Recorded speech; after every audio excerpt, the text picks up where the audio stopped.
তুই দেখো বাংলা ইন্ডাস্ট্রিকে বিপদে ফেলে দিচ্ছি লক্ষ্মীকান্তপুর লোকাল। এই তিনটে জানলার সাথে লক্ষ্মীকান্তপুর লোকাল মানে জড়িয়ে আছে। অনেকেই বলেছিল না উনি তো নিজে ডিরেক্টর, তোমার তো প্রথম কাজ করো না, লোকে ভাববে কৌশিক গাঙ্গুলি ডিরেকশনটা দিয়ে দিই। তাই আমি কে ডিসাইড করবার যে রাম যেটা ভেবেছে ওটা ঠিক নয় আমারটা ঠিক। আমার ভ্যান আছে, বলছে হ্যাঁ ডিরেক্টরস ভ্যান আছে, তো জানি না যে আমার একটা বসার জায়গা সময় কোথায় ডিরেক্টরের। একটা বাচ্চা বলো, একটা পেট বলো, সবার জীবন বিপন্ন হয়ে যায় এই ট্রেনগুলোর উপর দাঁড়িয়ে রয়েছে। সিরিজ বলো আমি বানাবো, তুমি করো না।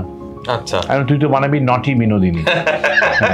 বিনোদিনী দাসী তো বানাচ্ছে না। বিনোদিনী দাসী হলে তাহলে আমি একটা কমেন্ট করতে পারতাম, এই যন্ত্রটিতে গ্রামেতে বিদ্যুৎ পৌঁছক না পৌঁছক ইংরেজিটা পৌঁছে দিয়েছে। বাবা এখানে তো বাবা কাজ করতে পারবো না, কারণ এখানে তো মানুষের থেকে মেশিনের কদর বেশি। যারা এই লড়াই করে বেঁচে রয়েছে তাদের ওই লোকাল ট্রেনের যে খেলাধুলা, তার মাধ্যমে না এই যন্ত্রণাগুলো ভুলে থাকে বলে আমার মনে হয়। নমস্কার, দ্য ওয়ালে আপনাদের স্বাগত। এই স্টুডিওর এই ভোল বদল দেখে বুঝতেই পারছেন যে আমরা রয়েছি লক্ষ্মীকান্তপুর লোকালে। আমার সঙ্গে রয়েছেন আমার দুই সহযাত্রী, ট্রেনের লক্ষ্মীকান্তপুর লোকালের সহযাত্রী কৌশিক গঙ্গোপাধ্যায় এবং রামকমল মুখোপাধ্যায়। এবার বিষয়টা হচ্ছে আমি না বুঝতে পারছি না যে আমি দুজন পরিচালককে ইন্টারভিউ করতে বসেছি না একজন পরিচালক অভিনেতাকে ইন্টারভিউ করতে বসেছি এবং এর সঙ্গে একজন পরিচালককে ইন্টারভিউ করতে বসেছি। আমি প্রথমে রামকমলদাকে জিজ্ঞেস করবো, রামকমল দাও হোয়াট ইজ মানে এটাতে সুবিধে এবং অসুবিধে কি, যে একজন পরিচালককে যদি তুমি সিনেমায় নাও, সুবিধা অসুবিধা দুটোই যদি একটু বলো তো। পুরোটাই সুবিধা, অসুবিধা কিছুই নেই, কারণ কৌশিক দার সঙ্গে এটা আমার দ্বিতীয় কাজ, অবভিয়াসলি তুমি জানো সেটা। আর এটা অ্যাকচুয়ালি কাজ করার আগে এটা কৌশিকদাকে কখনো বলিনি। আমাকে অনেকেই যখন কৌশিকদাকে অ্যাপ্রোচ করতে চেয়েছিলাম, সেটা গিরিশ বাবুর রোলেই হোক বা উৎপলের চরিত্রই হোক, উৎপলের চরিত্রের সময় হয়নি, কিন্তু গিরিশ ঘোষ যখন ভাবছিলাম তখন অনেকেই বলেছিল না উনি তো নিজে ডিরেক্টর, তোমার তো প্রথম কাজ করো না, লোকে ভাববে কৌশিক গাঙ্গুলি ডিরেকশনটা দিয়ে দিই। আচ্ছা, যেমন বলে হ্যাঁ, মানে যেও না, মানে সেকেন্ডটা থেকে যেও যে রামকমল তো করেনি, তো কৌশিক গাঙ্গুলি করে দিয়েছে। কিন্তু আমাদের একজন কমন বন্ধু আছেন রনি বলে, সৌমিত্র ভান্ডারী, ও কৌশিক দাসের সঙ্গে বহু বছর কাজ করেছে। ও ছবি, ওটা তো ইপি ছিল, এটা তো এক্সিকিউটিভ প্রডিউসার হিসেবে কাজ করেছে। ও বলে রামদা একদম না, মানে তুমি জাস্ট দেখা করো একবার কৌশিক দার সাথে, তুমি বুঝতে পারবে লোকটা কি। কৌশিক দার সাথে আমার এমনি অনেক হৃদয়তা, কৌশিক দা তার জুন্নিদি, কারণ অ্যাজ আ সাংবাদিক আমি কৌশিক দার as a director I am huge fan. উনি সেটা জানেনও। তখন টুইটার একটা বিশাল ব্যাপার ছিল, আমি বম্বের বাসিন্দা, এবং উনি বলতেন যে তুমি কখন দেখলে, কোথায় দেখলে। আমি খুঁজে খুঁজে ছবি দেখে দেখে সবসময় টুইট করেছি, নাম্বার জোগাড় করে ওনার সঙ্গে SMS এ যোগাযোগ করেছি, and there was no connection. মানে আমি একটা হিন্দি ইংলিশ পত্রিকার সম্পাদক এবং কোনোদিনই হয়তো বাংলা ছবি নিয়ে লিখতে পারবো না, কোনো লেনদেন নেই যে হ্যাঁ কিছু পাওয়া আছে ওনার থেকে বা আমার ওনার থেকে, কিছুই না, but just a friendship. Probably we both war cinema lovers, সেই জায়গা থেকে একটা রিলেশনশিপ ছিল। কিন্তু এই যে যখন সবাই বলছে যে না করো না, তাহলে তো উনি এত প্রথিতযশা একজন পরিচালক, কিন্তু ওই রূপরানী বলে যে গিয়ে দেখা করো। দেখা করার পর কৌশিকদা শুনলেন, যা কিছু বলার বললেন। একটা কথা উনি চা খেতে খেতে আমাকে বলেছিলেন, সেটা আমার মাথার মধ্যে রয়ে গেছিল, সেটা কিন্তু আমি শুধু অভিনেতা। কারণ আমি যখন বললাম কৌশিকদা তুমি একটুখানি দেখো, দেখে তোমার যদি কিছু সাজেশন থাকে আমাকে বলো। এটা তো একটা, আমি জুনিয়র, সেই রেসপেক্টটা আমাকে দিতেই হবে। I think that's how things should be in this industry. I don't know whether it is that or not, but for me it is like that. তো অ্যাজ আ সিনিয়র আমার মনে হয়েছিল যে কিছু বলো, তুমি যেটা লিখেছো, তুমি যেটা করতে চাও, তুমি তোমার মতন করে করো। আমি কিছু, আমার সাজেশন আসবে as an actor, not as a director. And when I walked with him in Vinodini, as an actor he has given, which অনেকেই দেয়, রাহুল, রুক্মিণী, সবাই তাদের মতো করে দেয়, এবং সেটা পরিচালকের উপর যে কতটা নেবে কতটা নেবে না। কিন্তু সেই জায়গাটা পরিচালক কৌশিক গঙ্গোপাধ্যায়কে উনি বাড়িতেই রেখে আসেন যখন অভিনেতা কৌশিক গঙ্গোপাধ্যায় সেটে আসে, আমার সেটা মনে হয়। কৌশিকদা, যখন তুমি অভিনয় করো, এটা তোমার ছবি নয়, এটা খুব কম হয়েছে যে তুমি তোমার ছবিতে অভিনয় করোনি এবং অন্যের ছবিতে বেশি অভিনয় করেছে, এরকম হয়নি খুব একটা।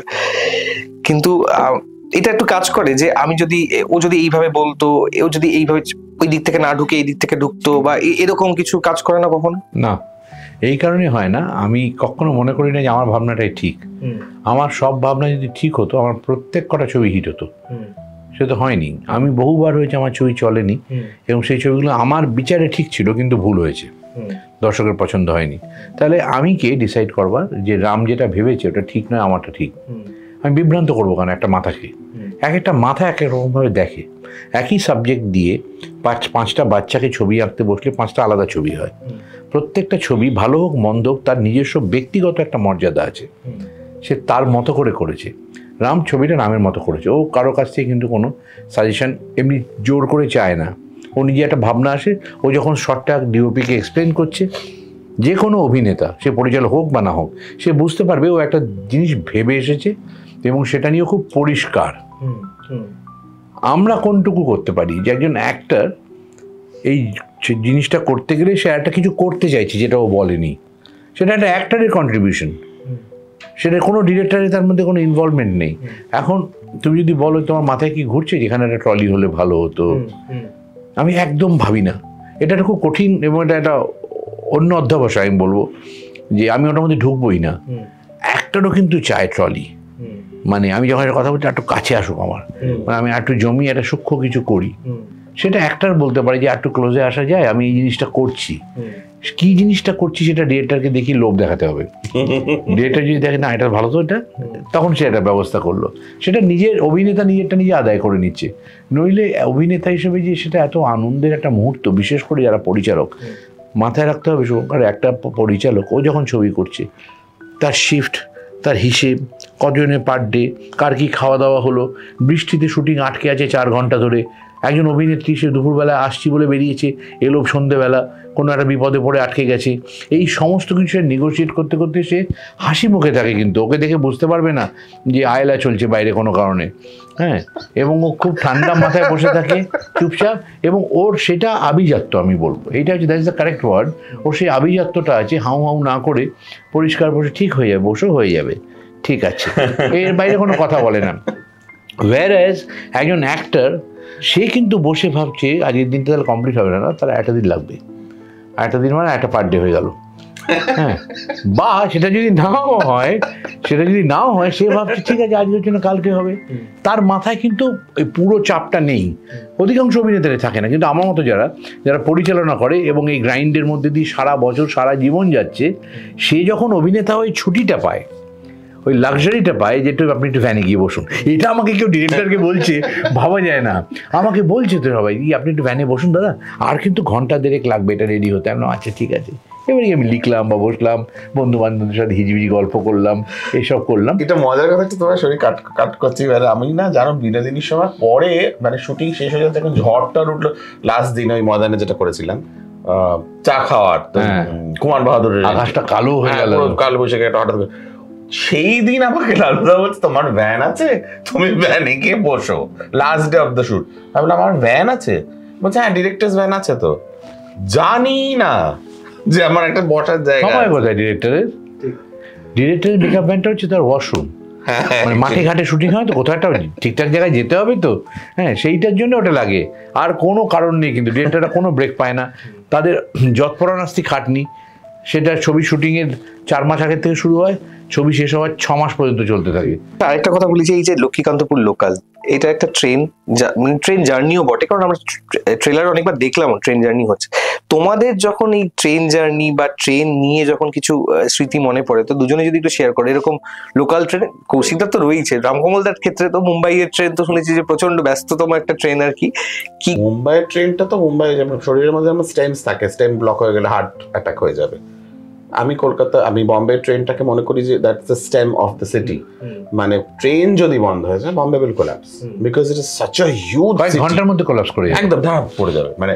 এবং সেটা হয় বর্ষাকালে, পুরো শহর অচল হয়ে যায় যখন ওই ট্রেন লাইনে জল জমে বা মানে আনফোরসিন সিকোয়েন্সেস হয়, ব্লাস্ট এক্সেট্রা, মানে তো আমরা সারা ভারতবর্ষে এর মানে সাক্ষী হয়ে রয়েছে এই ঘটনাগুলো। এবং আমার দেখা জিনিসটা মানে একটা গুরুত্বপূর্ণ ঘটনা বলে, আমি তখন স্টারডাস্টে আছি এবং অ্যানাউন্সমেন্ট হবে করছে, জানাচ্ছে বালা সাহেব ঠাকরের মৃত্যুটা অফিসিয়ালি অ্যানাউন্সমেন্ট হবে, কিন্তু অ্যানাউন্সমেন্ট করা হচ্ছে না, বোঝা যাচ্ছে যে ব্যাপারটা মানে ওই দিকেই যাচ্ছে। আমি না, তখন তুমি জানো গল্প, আমি আমার স্টাফদের আগে সবার আগে বার করেছিলাম খুশিদা যে তোমরা বাড়ি যাও, প্রভা দেবীতে আছি আমরা, আর ওনার শিবাজি পার্ক, মানে 15 মিনিট, বাড়ি যাও। সবাইকে বাড়ি বার করলাম। বার করার পরে সবাই চলে যাওয়ার পরে আমি যখন সব বন্ধ করে যখন আমি রিয়েলাইজ করি যে আমাকে যেতে হবে, আমি যখন বেরোলাম সবাইকে বিশ্বাস করে রাস্তা প্রভাতই মানে অফিসের বইটাতে বেরিয়ে রাস্তায় এলাম, পুরো মনে হচ্ছে যেমন হলিউড সিনেমায় যেমন দেখায় না যে কোন একটা রোগ আসাতে সারা পৃথিবী ধ্বংস হয়ে গেছে, কেউ নেই, একা দাঁড়িয়ে আছে রাস্তার মধ্যে, শুনশান রাস্তা, কেউ নেই, ট্যাক্সি বলে কিচ্ছু নেই। এবার হাঁটতে শুরু করলাম, লোক বলছে আপকো প্যাদল জানা পড়েগা স্টেশন অবধি। হ্যাঁ, হেঁটে স্টেশন অবধি গেলাম। তখন আমি শুনেছি স্টেশনে তাহলে বলে ট্রেনটা একমাত্র চলছে, মানে just to explain you what Bombay is, how train is important. সব বন্ধ, লাল বাস বন্ধ, হলুদ কালো ট্যাক্সি বন্ধ, ওবার উঠলে তো ভুলেই যাও, সব বন্ধ হয়ে গেছে। বিকজ অ্যানাউন্সমেন্টটা হবে, এবার সবাই জানে যে অ্যানাউন্সমেন্ট হওয়া মানে Bombay will come to stand still, Balasaheb Thackeray has passed away. স্টেশনে পৌঁছলাম, কৌশিকদা দাঁড়িয়ে আছি, ট্রেনটা আসছে, বলছে যে এই ট্রেনটাই লাস্ট ট্রেন টু গোরেগাঁও। বাপরে বাপ, ভয়াবহ।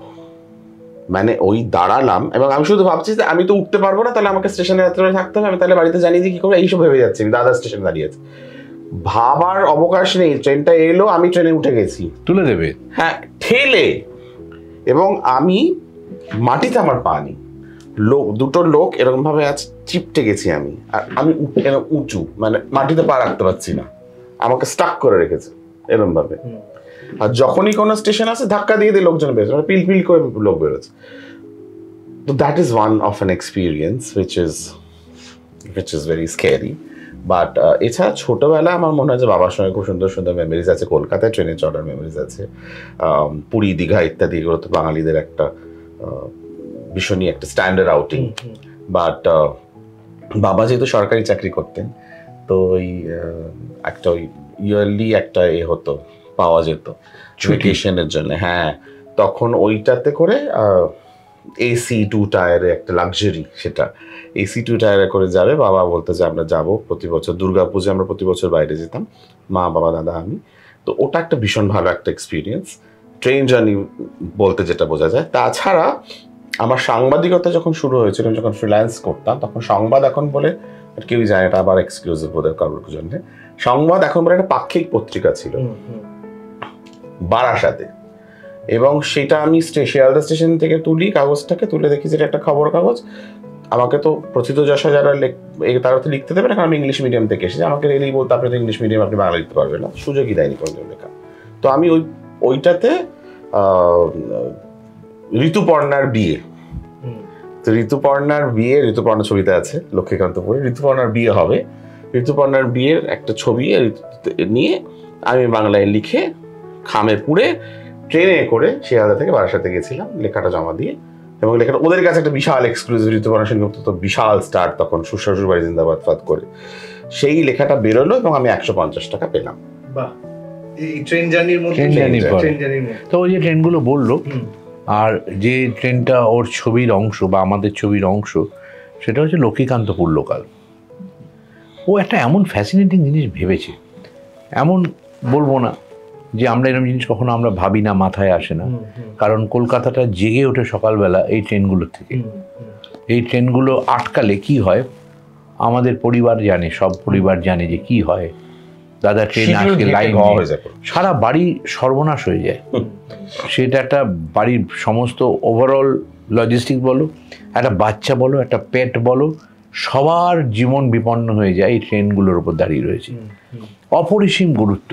আজকে যারা লক্ষ্মীকান্তপুর লোকাল হলে গিয়ে দেখবেন, তারা হয়তো 3-4 জন মেয়ের গল্প দেখতে পাবেন, কিন্তু সেগুলো আমরা তো সমস্ত হাঁড়ির ভাত চিপে চিপে দেখি না সেদ্ধ হয়েছে কিনা, 2-3টে দেখে বুঝি যে সেদ্ধ হয়েছে।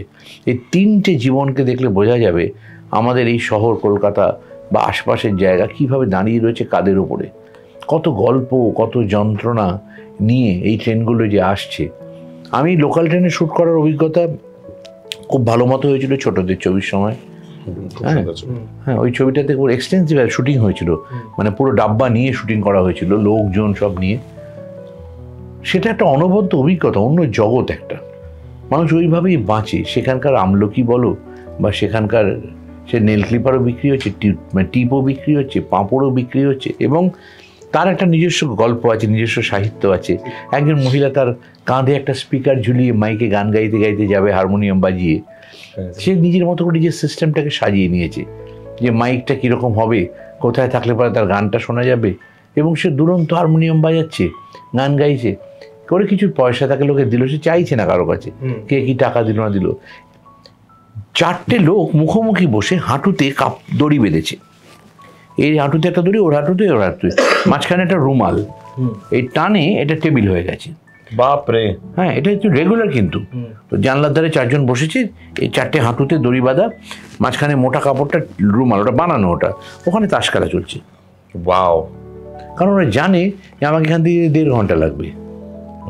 এই যে রোজকার জীবনের ডেইলি প্যাসেঞ্জারির যে অ্যাগেনি, সেটা রসিকতা দিয়ে, খেলাধুলো দিয়ে, মজা ঠাট্টা দিয়ে, কারোর মাথায় একটু টাক মাথা থাকলে তার মাথায় ডুগডুগি বাজিয়ে, হ্যাঁ, কারোকে মজা করে, কারো নতুন বিয়ে হয়েছে তাকে রসিকতা করে, এরকম নানান জিনিস করে মানুষ ভুলে থাকে। এই প্রসঙ্গে বলি যে কার্ল মার্কসের কে নিয়ে নাটক করেছিলেন শান্তিগোপাল, হ্যাঁ, যাত্রা। সেই যাত্রায় একটা দৃশ্য আমি ছোটোবেলায় দেখেছি, আমার মনে আছে এখনও, যে কার্ল মার্কসের সংসার চলছে না, খেতে পাচ্ছে না, আচ্ছা, বাড়ি অভাবে অবস্থা খারাপ, স্ত্রী গঞ্জনা করছে, কি হবে। তো কার্ল মার্কস ঘোড়া সেজে হাঁটু গেড়ে বাচ্চাদের পিঠে নিয়ে খেলছে। স্ত্রী এসে বকাবকি করে বাচ্চাদের বার করে দিয়ে বলছে, তুমি খেলছো কেন? হ্যাঁ, ওরা এখন খাবার জোটেনি, বলে খাওয়ার খিদে ভুলে থাকার একমাত্র পথ হচ্ছে খেলাধুলা করা। তা আমাদের এখানকার এই মানুষরা যারা এই লড়াই করে বেঁচে রয়েছে, তাদের ওই লোকাল ট্রেনের যে খেলাধুলা, তার মাধ্যমে না এই যন্ত্রণাগুলো ভুলে থাকে বলে আমার মনে হয়। খুব দার্শনিক একটা দিক আছে লোকাল ট্রেনের, যদি আমরা দেখতে চাই। রাম দেখেছে, ওর জন্য সত্যিও মানে স্যালুট জানানো উচিত। আচ্ছা, এই সঙ্গে আরেকটা রয়েছে যে এই পরিচারিকা বা হাউস হেল্প যারা আমরা বলি, এটা একটা ভীষণ গুরুত্বপূর্ণ অংশ তোমার ছবিতে। তোমাদের জীবনে মানে তোমাদের বাড়িতে হাউস হেল্প আছেন? এই যে কোশ্চেন, হ্যাঁ, না হলে তো মানে আমরা ইন্টারভিউটা দিতে আসতে পারতাম না। সব বন্ধ হয়ে যাবে, সব। আমি এখন বলে লাভ নেই, এখন তো আমরা বড় হয়ে গেছি, এখন আমরা ডিসাইড করি যে ঠিক ভালো কাজ করছে না, সেন্টারে ফোন করে বললাম। এদের জন্য সেন্টার তৈরি হয়ে গেছে কত, তারা মানে অর্গানাইজ ভাবে তাদের পরিচয়পত্র নিয়ে ফিক্স করেছে। কিন্তু একটা সময় হ্যাঁ, এই সবের আগের কথা বলছি, একটা সময় এরকম ছিল যে তাদের কাছে সঙ্গে মানে রক্তের আত্মা। এবার তোমায় বলি, এবারে সুন্দরবনের একজন ছিল, সে এখন আছেন কিনা কোথায় আমি জানি না, তার নাম ছিল মিনতি দি। মিনু, হ্যাঁ, আমার ছোটবেলা। মিনু সন্তান মারা যায় ছোটবেলায়, এবং স্বামীকে বাঘে খেয়ে নিয়েছিল। কাজে ও সাতকুলে কেউ নেই, ও বৃদ্ধ বয়স অসুস্থ হয়ে যাওয়া পর্যন্ত ছিল। প্রথমে আমাদের বাড়িতে, আমার এক মাসির বাড়িতে চলে গেছিল। থাকতে থাকতে সে তো বাড়ির মালিক হয়ে যায় না, তখন তার সাথে সাধারণ কথা বললো, মিনু এটা দাও, আর দাঁড়া পড়া দেবো বলবে। আর ওর কাছ থেকে আমি সুন্দরবনের ভাষাটা শিখি। বাবাও সেটা সাহায্য করে, বাবা খুব ভাষা ভালোবাসতো। হ্যাঁ, তো ওর যেভাবে কথা বলতাম না সেভাবে কথা বলতাম। আমি আশ্রমে থাকতাম নরেন্দ্রপুরে, আর মিনু আমাকে বিভৎস পছন্দ করতো, বিরাট ভালোবাসতো। আমি জানি না ও সন্তান বিয়োগের জন্যে কিনা, আমি ক্লাস 5-6-এ পড়ি, আসতাম, ও আমায় লুকিয়ে লুকিয়ে খাওয়াতো। এই যে আমার এই যে স্থূলকায় দেহ, এর যে ইতিবৃত্ত, এটা হচ্ছে এর দায় সম্পূর্ণ মিনুর। মিনুদি এটা করতো আমাকে, বাবু বাবু খেয়ে আসো আসো করে ডেকে নিয়ে গিয়ে একটুখানি খাইয়ে দিল। তুমি ফুডি ছিলে ছোটবেলা? না, আমি খাবার খেতে ভালোবাসি, আজও বাসি। এখন সচেতন হয়েছি বলে বুঝে বুঝে খাই। তখন তো কোনো বোধ নেই, আশ্রম থেকে এসেছি, ওখানে সব পাওয়াও যায় না। কাজে এখানে আমাকে একটা এক্সট্রা মাছ খাইয়ে দিল, একটা এক্সট্রা ডিম খাইয়ে দিল, ওই পরোটা বানিয়েছে মুখের মধ্যে খাইয়ে দিল, কি যাও তুমি খেয়ে নাও। ওরা আমাকে খাইয়ে খাইয়ে খাইয়ে আমার জীবনটাকে শেষ করলো, কিন্তু ওই মিনুদি। কিন্তু কি ভালোবাসা, তার পিছনে কি মানে অনবদ্য ভালোবাসা। আজ যদি আমাকে বাবাও রেগে গিয়ে গাড়ি দূরে চড় মারতে আসে, মাঝখানে মিনুদি দাঁড়িয়ে যেত। কাজে ওরা একটা অভিভাবকের মতো ছিল। আমরা না অনেক কিছু হারিয়ে ফেলেছি।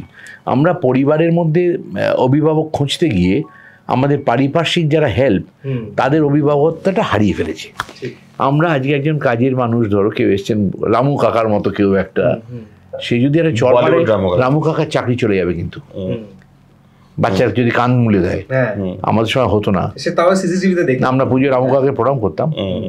হ্যাঁ, আমরা জেনেছিলাম জ্যেষ্ঠ মানে আমার যেমন ভালো লাগে আমাদের বেনুদার পরিবারে গৌরব, উনি যিনি আছেন কাজ করেন, যে তাকেও আপনি বলে কথা বলেন, উনি আসুন, উনি এসেছেন, উনি তো আমাদের বাড়িতে রান্না করেন।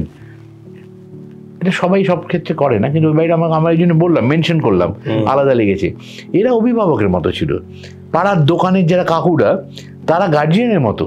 আরে বড় হয়ে তাদের সামনে আমি সিগারেট খেতে পারতাম না, যখন কুচি যদি বাবাকে বলে দেয়। হ্যাঁ, না বাবাকে বলে আমি কাকুর সামনে খেতে পারবো না, হাত এরকম পিছনে চলে যাবে। হ্যাঁ, তাই এই যে একটা সমাজ, একটা গঠন ছিল যেখানে চারিপাশে অভিভাবক রয়েছে, তুমি নিরাপদ থাকতে। যেটা আমার মনে হয় কোথাও গিয়ে উৎপল যখন হেঁটে আসছে পকাই ফটক, ওটা বলতে পারো যে আমাদের যেটা লক্ষ্মীকান্তপুরে যেটা একটা খুব ইম্পর্টেন্ট একটা সিন, উৎপল ফিরছে, ব্যাংকে কাজ করে উৎপল, এবং ফিরতে গিয়ে হঠাৎ করে সে রাস্তার মধ্যখানে রিক্সার উপরে একটা কাপল মানে অলমোস্ট মুচ করছে, এবং সেটা ফটোগ্রাফ। সেইটা তুমি তোমার মতন করে যদি একটু বলো যে এইটা যে জেনারেশন গ্যাপটা এবং উৎপলের থেকে যে অভিভূত হয়ে যাচ্ছে, এটা যে সম্ভব। প্রকাশ্যে বসে একটা ছেলে আর মেয়ে প্রি ওয়েডিং শুট হচ্ছে, জিনিসগুলো যে চেঞ্জ হয়ে গেছে, সেটা উৎপল বিরোভল দেখে মুগ্ধ হয়ে গেছে। কি করছে এগুলো, বিশ্বাস করতে পারছে না। খোলা রিক্সায় এরকম একটা ঘটনা ঘটছে, ও দেখে ওকে জিজ্ঞেস করে যাবে, শোন সরিয়ে দিয়েছে করে। ওখান থেকে সেই ফটোগ্রাফারের নামটা কোত্থেকে পেয়েছিলাম যাই না, পকাই তার নাম। হ্যাঁ, আমি আর পামান ভেবেছি। হ্যাঁ, পকাই। এবং সেখানে ও বাড়িতে এসে স্ত্রীকে বলে যে আমরা এটা তুলতে পারি না ছাদে গিয়ে এরকম বেশ পোস্ট টোস্ট দিয়ে এটা, বলে কেন, বলে পোস্ট ওয়েডিং এটা। এত বছর পর ছেলে বিদেশে থাকে, পড়াশোনা করে, কিন্তু পোস্ট ওয়েডিং তুলতে চায়। এই যে মানুষের মানে বাঁচার ইচ্ছে, এত তার খিদে, এই জীবনের ছোট্ট ছোট্ট টুকরো টুকরো টুকরো টুকরো ক্লাস্টার্সগুলোকে রামকমল এমন সুন্দর করে গেঁথেছে। আমি সত্যি কথা বলছি, ছবি মুক্তি পাবে, আমি মানে একটা জিনিসের জন্য অপেক্ষা করছি, আমি পুরো ছবিটা ভালো করে দেখতে চাই, এই জীবনগুলোকে কিভাবে। এই যে 3টে জানলা ছিল পোস্টারে, মনে আছে? 3টে জানলায়, যে জানলাটাতে এটুকু বলে দিই আমি, যে ছেঁড়া মোজাটা ছিল ওটা আমার। কেন ছেঁড়া সবই বুঝতে পারা যাবে, কিন্তু বাকি 2টো জানলার গল্প কিন্তু জানি না আমরা কেউ। এই 3টে জানলার সাথে লক্ষ্মীকান্তপুর লোকাল মানে জড়িয়ে আছে। 3টে জানলার চরিত্র আলাদা সম্পূর্ণ, এবং 3টে গল্পও আলাদা, এবং সেটা কিভাবে মিলেমিশে একটা ট্রেনে গিয়ে জড়িয়ে গেছে, সেটা ফ্যাসিনেটিং। এবং আমার মনে হয় প্রত্যেকটা দর্শকে, প্রত্যেকটি, এবং এই ছবি দেখে ডিস্ট্রিবিউটার যারা আছেন তারা বলেছেন, শতদ্বীপ না, শতদ্বীপ, হ্যাঁ, SSR সিনেমা, ওরা ছবিটা দেখার পর বলেছে আমরা আরও হলে রিলিজ করতে চাই। কারণ এই ছবি মফস্বলের মানুষ বা একটা স্মল টাউনে যারা আছেন বা একটু গ্রামের দিকে, তারা প্রত্যেকে কানেক্ট করবে এই গল্পটার মধ্যে, যে কারণে অনেক বড় করে রিলিজ হচ্ছে ছবিটা। সেটার জন্য I am very happy for the film. ঠিক। আরেকটা বিষয় যেটা বলছিলাম, ভাবছিলাম আমি তোমাদেরকে বলি, বা তোমাদের কাছে ইনফরমেশন হয়তো আছে। প্রশ্নের আগে একটা বলে, মিনু দি যেমন একে খাইয়ে হৃষ্টপুষ্ট করে দিয়েছে, আমার সন্তান রিয়ান, তারও উড়িষ্যা থেকে, তার ছোটবেলা থেকে যে দেখেছে তার নামও মিনু। কিন্তু ওই যখন সর্বাণী কি মিনু মাসি মিনু কি এই করা হবে, তখন সর্বাণী বললো, মানে আমার স্ত্রী রিয়ানকে শিখেছিল মিনু মা বলবে। আচ্ছা, তো এখনো সে মিনু মা, মানে এখন রিয়ানের পইতে হবে, আমরা ধরেই নিয়েছি যে সে তার ভিক্ষে মা হবে, মানে ভিক্ষে মা is equal to your mother. তো সেই জায়গাটা থেকে মিনু এখনো মিনু মা। তো সত্যি তো মায়ের মতনই তো হয় না, থেকেছে, এইভাবেই করতো। এরকম কত মানুষ আসছে, এরকম লক্ষ্মীকান্তপুর লোকালে একজনে আসতো আমাদের বাড়িতে, এসে সে গল্প হলে সত্যির মতো ত্রিং করে উঠে পড়তো, এসে রান্নার স্ল্যাবের উপর উঠে কিচিমিটি জানলা টানলা পরিষ্কার করে, ঠিক সে 1টা বাজবে, খাবার খাবে, খেয়ে শুয়ে পড়বে, একটু ঘুমিয়ে নেবে। যদি বলি না এটা করে এখন করার কাজ করতে পারো, 1:30 থেকে কোনো কাজ না, এবং তার কি কমান 1:30 থেকে কাজ করবে না। এরকম প্রচুর অভিজ্ঞতা। এরকম লক্ষ্মীকান্তপুর লোকে আসা মানুষ এসছে, রাত্রিবেলা 24 ঘন্টার জন্য এসেছিল, থেকে পরের দিন কাজ ছেড়ে চলে গেছে, 2 দিন ছিল, তারপর ছেড়ে চলে। কেন? রাত্রিবেলায় ওর মিটিং সিজন বলে ছিল, বেড়ালদের ওয়া ওয়া করে কাঁদছে, ওর ভয় লাগে বেড়ালের ডাক শুনলে, ও কাজ ছেড়ে ফেরত চলে গেল গ্রামে। কত ইনোসেন্ট ট্রান্সপারেন্ট মাইন্ড। হ্যাঁ, আর বেড়াল ডাকছে, ওর কিরম লেগেছে ভয়, রাতে ঘুমোতে পারেনি, কাজ ছেড়ে চলে গেল। আচ্ছা, ও তো কাজ ছেড়ে চলে গেল, পরিচালক কৌশিক গঙ্গোপাধ্যায়, অভিনেত্রী চূর্ণী গাঙ্গুলি, তারা বিপদে পড়ে গেল। হ্যাঁ, তুই দেখো বাংলা ইন্ডাস্ট্রিকে বিপদে ফেলে দিচ্ছি লক্ষ্মীকান্তপুর লোকাল। আমার হয়তো পরের দিন শুটিং আছে, আমার কি অবস্থা বাড়িতে, কে কখন কোথায় যাবে, কি করবে, কাজে একটা বলতেও পারবে না যে বেড়াল ডাকশনের কাজগুলো চলে যাচ্ছে, বিশ্বাস করবে না, পাগল। অদ্ভুত অভিজ্ঞতা হয় সমস্ত ট্রেনে। একবার একটি মেয়েকে নিয়ে এলো, এজেন্সি থেকেই নিয়ে এলো, সে এসেছে খুব সেজে গুজে, আনকমফোর্টেবল লেগেছে আমার, মানে আনইউজুয়াল বলতে পারো, আনকমফোর্টেবল লেগেছে। এমন পোশাক পরেছে, লেসের জামা টামা পরে, একটু বেশি সাজা, বুঝেছো? এত সেজে কাজ করতে এসছে কেন? 24 ঘন্টা তো কাজে, সবাই একটু সচেতন চুনি বলি কি হবে। পরের দিন চলে গেল, ওরকম কাজ করবে না বললো। আমি বুঝলাম ওকে অন্য কোথাও পাঠানো হচ্ছে, ট্রানজিটে ছিল। ও একটা রাত্রি থাকার দরকার ছিল কলকাতাতে, কত একটা কাজে পাঠিয়ে দিয়ে পরের দিন উইথড্র করে অন্য লোক দিয়ে দিল আমাকে, সেই লোকটি ভালো আবার এলো। এইগুলো মানে অনেক কিছু। আমি বললাম কত গল্প রয়েছে একটা ট্রেনে, সারা বছর ধরে এই যে লোকাল ট্রেনের উপরে একটা ছবির জন্য একটা হল রেখে দেওয়া যায়। ঠিক ঠিক, আমি যে কথাটা ভুলে যাবো বলে না আমার মনে রয়েছে আর কি, লক্ষ্মীকান্তপুর এই নামটা এই কিছুদিন আগে আমি একটা খবরই উঠে এসছে, তোমরা বোধহয় জানো বা জানো না, হতেই পারে। সেটা হচ্ছে যে রাখি এবং রিয়া যেই দুটি মেয়ে বিয়ে করলেন সুন্দরবনে, যে বিয়ে করলেন তাদের মধ্যে বাংলার প্রথম হ্যাঁ সমকামী বিয়ে, তো তারা দুজন একজনের বাড়ি লক্ষ্মীকান্তপুর। আমি এই কারণে রিলেট করলাম কথাটা, সেখানে যে একটা জায়গায় বোধহয় সায়নী ঘোষ বলছে আমাকে একটু ইংরেজিটা শিখতে হবে বোধহয়, ওই ট্রেলারে ছিল, হ্যাঁ হ্যাঁ একটু ইংরেজিটা শিখতে হবে বোধহয়। আমি ভাবছি এইটা যে এই ইংরেজি শেখার থেকে বড় কথা ইংরেজি আমরা কেন শিখি, একটু অ্যাডভান্সড হতে বা আরেকটু উন্নত ভাবি, ভাষাটাকে একটু উন্নত ভাবি। কিন্তু এই দুজন মহিলা রাখি এবং রিয়া তারা কতটা অ্যাডভান্স, সুন্দরবনের মতো রকমের প্রত্যন্ত জায়গায় তারা এই সাহসটা দেখালো, মানে সমকামী বিয়ে, তাও একটি মেয়ে লক্ষ্মীকান্তপুর, সেটাই আমি রিলেট করলাম। ইংরেজি কিন্তু ইম্প্যাক্ট আছে। তুমি বাড়িতে একটা লোক রেখেছো যে ধুলো ঝেড়ে দেয়, আরেকজন ডাস্টিং করে, কার মাইনে বেশি হবে তুমি বলো? যে ডাস্টিং করে, ইয়েস, তুমি আটকাতে পারবে না। It's fact. কারণ এই যে আমার মা খুব অসুস্থ অনেকদিন ধরে, তো সেই জন্য বাড়িতে লক্ষ্মী মাসি আছেন, পুষ্পা মাসি আছেন, তাকে মাকে দেখেন। আবার আমার পিসতুতো দিদির রিপ্লেসমেন্ট হলো পাম অ্যাভিনিউ, আমার বাড়ি আমার স্ট্রিট, মাসি কাজ করছেন, মা পাম অ্যাভিনিউতে দেখা করতে গেলাম দিদির সাথে, উডল্যান্ডসের রিপ্লেসমেন্ট হয়েছে, ওখানেও মাসি এসছে। কিন্তু দিদি বলছে যে একটু এটাকে এরকম করে করিস না বাবা, just keep it like this না বাবা। ও বলছে সরি দিদি। দিদি গ্রিন টি, গেস্ট, আমি গেস্ট না, ওই আমার চাটা দিস। ও আচ্ছা, তাহলে কি সুগার ফ্রি দিয়ে দেবো 1 ড্রপ? তফাৎ ট্রেন্ড হয়ে গেছে ওইভাবে। পাম এভিনিউতে কাজ করছে, আরবানাতে কাজ করছে, বা সাউথ সিটিতে কাজ করছে। That person is different from a Shobhabazar, আমার স্ট্রিট, কলেজ স্ট্রিট। তুই বুঝতে পারবে না, মানে মুর্শিদাবাদ থেকে আমার বাড়িতে কাজ করতে এসেছি একটি ছেলে, এবং ও টাকা বেশি চার্জ করে তার জন্য। হ্যাঁ, এই কাজ করতে এসে হ্যাঁ, তাকে আমি বললাম তুমি এসছো, আমাকে এরকম করলো প্রথমে, নমস্কার টমস্কার না, আচ্ছা। তারপরে বললো আমি তোমার এখানে কে থাকবে? আমার এক ফ্রেন্ড এখানে থাকে। ফ্রেন্ড? হ্যাঁ। আমি বললাম তুমি এখানে করেছো, এর সাথে ছবি তুলেছো, বলে এটা আমাকেও একটু শাই লাগে, আমি কি ছবি তুলতে পারি? এটা বলছে, এবং বলছে আমার স্টেশন থেকে আমার বাড়ি 1.5 ঘন্টা ভিতরে, একদম গ্রামে থাকি তো আমরা। এই যন্ত্রটিতে গ্রামেতে বিদ্যুৎ পৌঁছক না পৌঁছক ইংরেজিটা পৌঁছে দিয়েছে। ঠিক একদমই। এটা কেন আমি দেখাচ্ছি, কৌশিকদা সিনেমাটা দেখে বেশি, মানে কৌশিকদা খুবই দেখবে সিনেমাটা, তো সেইখানে একটা জিনিস আমি যেটা দেখেছি সেটা হচ্ছে যে, যেহেতু আমি বম্বেতে বসবাস করি এবং এখান থেকে প্রচুর মানুষ বম্বেতে কাজ করতে যান, তো সেখানে তোমাকে তো হিন্দি এবং না হলে ইংলিশ, এই দুটো তো জানতেই হবে, এবং ইংলিশটা অলমোস্ট ম্যান্ডেটরি হয়ে গেছে, কারণ ওখানে সবাই ইংরেজিতে কথা বলে, এমন একটা শহর যেখানে সবাই সব জায়গা থেকে এসেছে, ইংলিশটা অনেক বেশি প্রচলিত। আর একটা রিজন আমি যেটা দেখিয়েছি সেটা হচ্ছে যে সরস্বতী, যেটা সায়নীর ক্যারেক্টার, যেটা তুমি বলছো যে ইংলিশে বলছে বা ইংলিশটা না জানলে কি হবে, এই যে আমরা, মানে কৌশিকদা একটা নতুন ফ্ল্যাট কিনলো, চুন্নিদি কৌশিকদা গিয়ে ফ্ল্যাটটা খুব সুন্দর করে সাজিয়ে নিল, আমিও রেনোভেট করে খুব সুন্দর করে সাজিয়ে নিলাম। আমরা যখন কিনতে যাচ্ছি, আমরা চিমনি কিনে নিচ্ছি, আমরা এই কিনে নিচ্ছি, আমরা ইন্ডাকশন কিনে নিচ্ছি, আমরা মিক্সি কিনে নিচ্ছি, আমরা ডিশ ওয়াশার কিনে নিচ্ছি, thinking that we are going to use it, যেটা আমরা কোনোদিনও ইউজ করতে পারি না। আমাদের কাজ এমন যে আমরা ডিশ ওয়াশার ইউজ করতে পারবো না, আমাদের বেরিয়ে যেতে হবে। এবার ওসব কিনে খুব সুন্দর করে সাজিয়ে দিলাম, সিনেমা মানে হিন্দি সিনেমার কারণ জহরের সেটের মতন দেখতে সুন্দর বাড়ি হয়ে গেল। এবার অপারেট করতে হবে।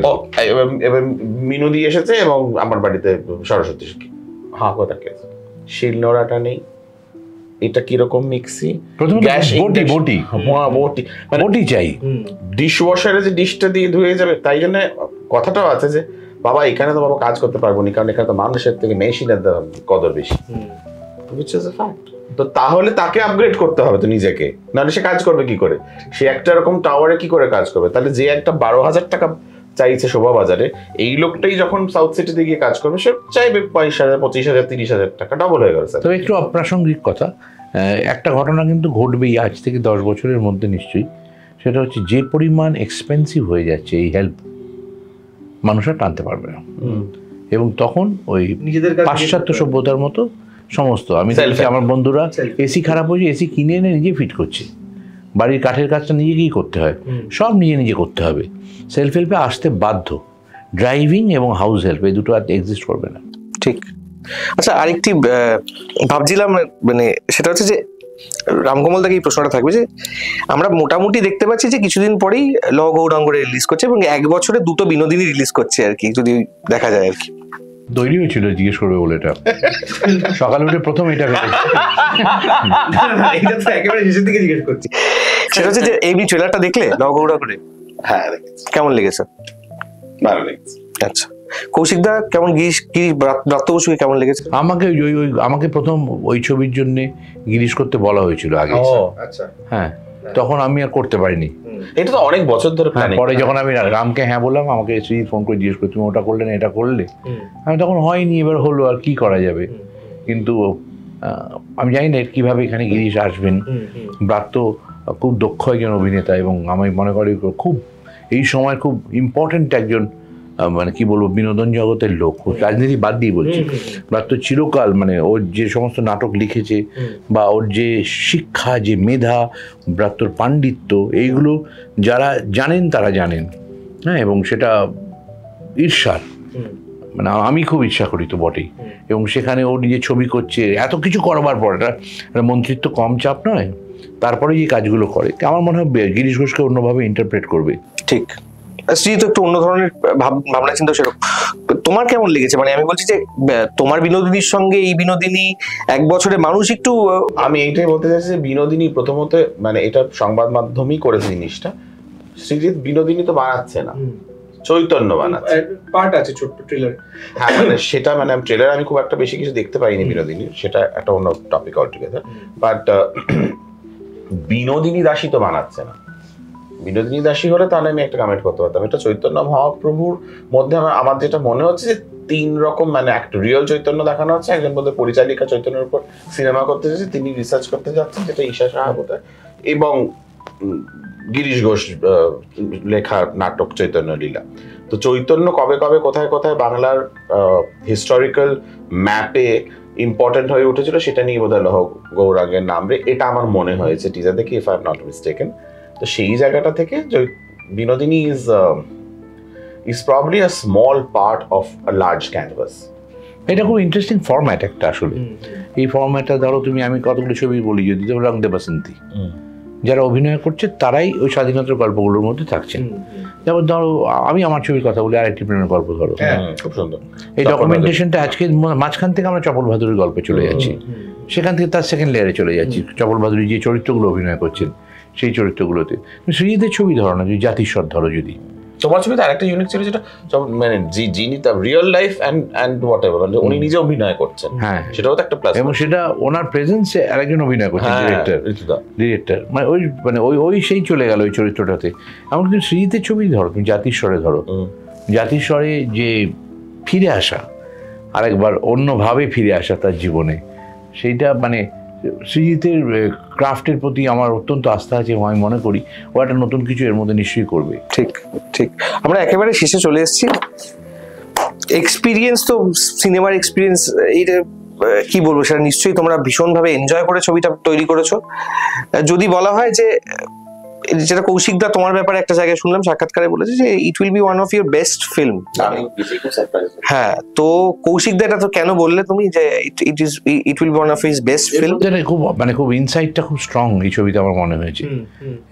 রাম, বিনোদিনী বলো বা যাই বলো, তার তো একটা সাজানো মানচিত্র আছে, এটা কোনো ম্যাপ ছিল না। তো এই মানচিত্রটাও নিজের আঁকা, হিউম্যান স্টোরির, এবং সেটা প্রত্যেকটি সায়নীর যেটুকুনি দেখলাম আমার দুর্দান্ত লেগেছে।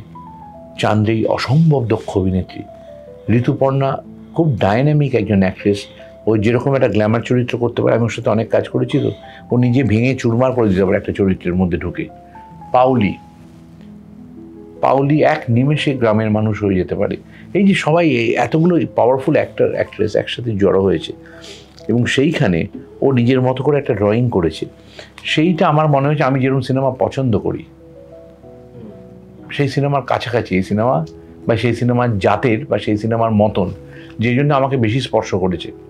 আমি বলবো বিনোদিনীর থেকে তাই জন্য বেশি স্পর্শ করেছে। আমিও তো এক সময় নটি বিনোদিনী বানাবো ভেবেছিলাম, জানো তো। ও হ্যাঁ, তা আমি বানাবো, কথাও হয়ে গেছিল তো, সিরিজ বললো আমি বানাবো, তুমি করো না। আচ্ছা, আমি তুই তো বানাবি নটি বিনোদিনী, হ্যাঁ, করে একটা বার ডান্সারকে নিয়ে বানাবি, যে এখন ডান্সার, সেই রিইনকার্নেশন অফ নটি, এরকম করে একটা কিছু করবি তো তুই। আমি তার থেকে আমি অথেন্টিক বানাতাম, রামকৃষ্ণ মিশনের ছিলাম, আমার বানাতে দে না, আমি বানাবো। আর ঠিক আছে তুই বানা। কৌশিকদা সিট মুখার্জির কথা তাহলে শোনে, দুবার শুনলো আর কি। তুমি কাকে বিনোদিনী করছিলে ভাবছিলে তখন? না, তখন কিচ্ছু ভাবিনি, ও কিচ্ছু ভাবিনি। বিনোদিনী আমি ছবি মানে তখন আমি খরাজদাকে নিতাম। ইন্টারেস্টিং। হ্যাঁ, বাহ, এটা তোমার সাংবাদিক সত্তা বেরিয়ে আসলো আর কি। আমি ভাবছিলাম এক্সাইটেড হয়ে গেলাম কৌশিকদা বানালে কি কে হতো তাহলে কৌশিকদা কি নিজে গিরিশ ঘোষ হতো? গিরিশ ঘোষকেও যেভাবে বিয়ে করেছে দেখিয়েছে, সেটা খুব ইন্টারেস্টিং, ভেরি ইন্টারেস্টিং। যাই হোক, সেসব হয়ে গেছে। ইফিতে ওর ছবি, ইন্ডিয়ান প্যানোরামায় আন্তরিক শুভেচ্ছা, এবং সেটা কম্পিটিশনে রয়েছে ডেবিউ ফিল্মে। আমার কিছু দরকার নেই, যদি পুরস্কার পেয়ে যাও বা না পেয়ে যাও, ওই জায়গাটা থেকে পৌঁছানোটাই খুব বড় একটা অ্যাচিভমেন্ট। তার জন্য পার্টি তো বানতা। ঠিক ঠিক। ইলিশ মাছ, ইয়েস, ফোনে না, আগের দিন ফোনে ইলিশ মাছ খাইয়েছে। আজকে একটা দারুণ ইলিশ মাছ, এত বড় সাইজের। আমি আমার ফোনে বলে কি লাভ হবে, ঝাড়খণ্ডে শুটিং করছি, বাড়ি না, তুমি তো নিয়ে বাড়ি পৌঁছে দে, ফ্রিজারে থাকবে না, ফ্রিজে থাকলে ওই টেস্ট বলছে আমরা সব নাকি 1 বছর। এই একটা ভ্রান্ত জিনিস মানুষের মনে, টাটকা নাকি না, যা ইলিশ এবছর কাছে ছিল সব গত বছরের। এইসব মাছ মানে বিশেষজ্ঞ পুরো সারাক্ষণ সেটার মধ্যে শেষ করছি। লাস্ট একটা মজার কথা বলি, টক ব্যাক আছে, লাইট হচ্ছে কৌশিকদা আর অসীমদা ভালো বন্ধু, বা কৌশিকদা যেই যার সাথেই থাকুক, অসীমদাই থাকুক, অমিতাভ বচ্চনই থাকুক, কৌশিকদার কনভারসেশনটা তো শোনার মতন। বসে তুমি ভাবছো তো চরিত্র নিয়ে কথা হচ্ছে বা কিছু, এবার যার কাছে টক ব্যাক সেই আজকে এই পাবদা মাছটা না, মানে আজকে দুপুরবেলা তারা বড়ি দিয়ে পাবদা মাছ রানিতে ফোন করি, বুঝলে, ওটাতে হবে। আর ডালটা পাতলা পাতলা করে ডালটা হবে একদম, আলু ভাজাটা একটু কোথাও এই একটা গন্ধরাজ লেবু একটু নিয়ে এসেছে, পাতি লেবুটা কেন একটা আজকাল ভালো না। এই সকাল থেকে এবার যে খাচ্ছে না, আমি তো না খেয়ে মুখ শুকিয়ে বসে আছি স্যান্ডউইচের ওপরে, শুনেই যাচ্ছে। আমি তো মাঝে মাঝে বলি, কৌশিকদা কি করছো তুমি, এই টকবা খুলে ফেলো এগুলো তোমার জন্য না। তো এটা হচ্ছে is a foodie and a brilliant actor. না, আজে বাজে গসিপ পড়া থেকে এগুলো খুব ভালো। হ্যাঁ, মনের খাবার হিসেবেও খাবারের আলোচনাটা ভালো। একদম। I second you. 21শে নভেম্বর আসছে লক্ষ্মীকান্তপুর লোকাল, এবং তাতে প্যাসেঞ্জার হিসেবে, এবং প্যাসেঞ্জাররা যেখানে পৌঁছচ্ছে, মানে যাদের বাড়িতে পৌঁছচ্ছে তারাও খুব ইন্টারেস্টিং। তো প্রথমবার আমার ছবিতে ঋতুপর্ণা সেনগুপ্ত, পাওলি দাম, সায়নী ঘোষ, ইন্দ্রনীল সেনগুপ্ত, সঙ্গীতা সিনহা, জন ভট্টাচার্য, রাজনন্দিনী পাল, এবং দ্বিতীয়বার আমার সঙ্গে কাজ করছেন চান্দ্রেয়ী ঘোষ এবং কৌশিক গঙ্গোপাধ্যায়। তো আপনারা সবাই আসুন লক্ষ্মীকান্তপুর দেখতে, নিজস্ব নিকটবর্তী প্রেক্ষাগৃহে। আর বাংলা ছবি, যদি ভালো বাংলা ছবি দেখতে চান, তাহলে বাংলা ছবি আপনাদেরই দেখতে হবে। আপনারা বাংলা ছবি দেখলেই তাহলে আমরা বাংলা ছবিটা বানাতে পারবো। তাই ফেসবুক আর সোশ্যাল মিডিয়ায় কমপ্লেন না করে একটু কষ্ট করে বেরিয়ে যদি দেখে নেন ছবিটা, তাহলে খুব ভালো হয়, তাহলে আপনারা ভালো কন্টেন্ট পাবেন। হ্যাঁ, এই ট্রেনটা এসি ট্রেন, কারণ সিনেমা হলে চলবে, এবং সাধারণ ট্রেনের থেকে একটু টিকিটের ভাড়া বেশি, কিন্তু অবশ্যই সবাই মিলে আসবেন। এটা আপনাদেরই পরিবারের গল্প, আপনাদেরই গল্প, এবং আমি বিশ্বাস করি 2025 নভেম্বরে পর্যন্ত রামকমলের জীবনে বানানো শ্রেষ্ঠ ছবি, এই নিয়ে কোনো দ্বিমত নেই। আমি আমার চরিত্রটা করে খুব আনন্দ পেয়েছি, এবং আমার গল্পে আমার পাশাপাশি ঋতুপর্ণা সেনগুপ্ত এবং পাওলি দামকে পেয়ে আমার অভিনয় করতেও অনেক সহজ হয়েছে, ওদের দক্ষতার জন্যে, ওদের নিষ্ঠার জন্যে, এবং ওদের মানের জন্য। কাজে সেক্ষেত্রে আমার অভিনয় যদি কারো ভালো লেগে যায়, তার পিছনে কিন্তু ওদের দুজনের অবদান সাংঘাতিক রয়েছে। আর রয়েছে রামকমল, এরকম একটা চরিত্র ভেবেছে এবং আমাকে দিয়েছে। আমি অত্যন্ত কৃতজ্ঞ। আপনারা সবাই মিলে পরিবারের প্রত্যেকেই আসবেন। এইটা মনে করবেন না যে এই একটা লোকাল ট্রেন মানে আপনার জীবনের সাথে তার যোগাযোগ নেই, প্রতিদিন জড়িয়ে আছে, সেটা ছবিটা দেখলেই বুঝতে পারবেন। নমস্কার। শুধু একটা কথা বলেই শেষ করব, দুজন জাতীয় পুরস্কার প্রাপ্ত পরিচালক দুজন এক ছবিতেই রয়েছেন। এরকম একটি ছবি দেখার জন্য লক্ষ্মীকান্তপুর লোকাল, যেটা ওনারা বললেন, প্লিজ আসুন, সিনেমাটা দেখুন। এটা আমাদের তরফ থেকে আমরা বলছি। তার সঙ্গে যেটা বলা, সেটা হচ্ছে আমার সঙ্গে ক্যামেরায় রণদীপ এবং সৌপ্তিক, আমি শুভঙ্কর দওয়াল।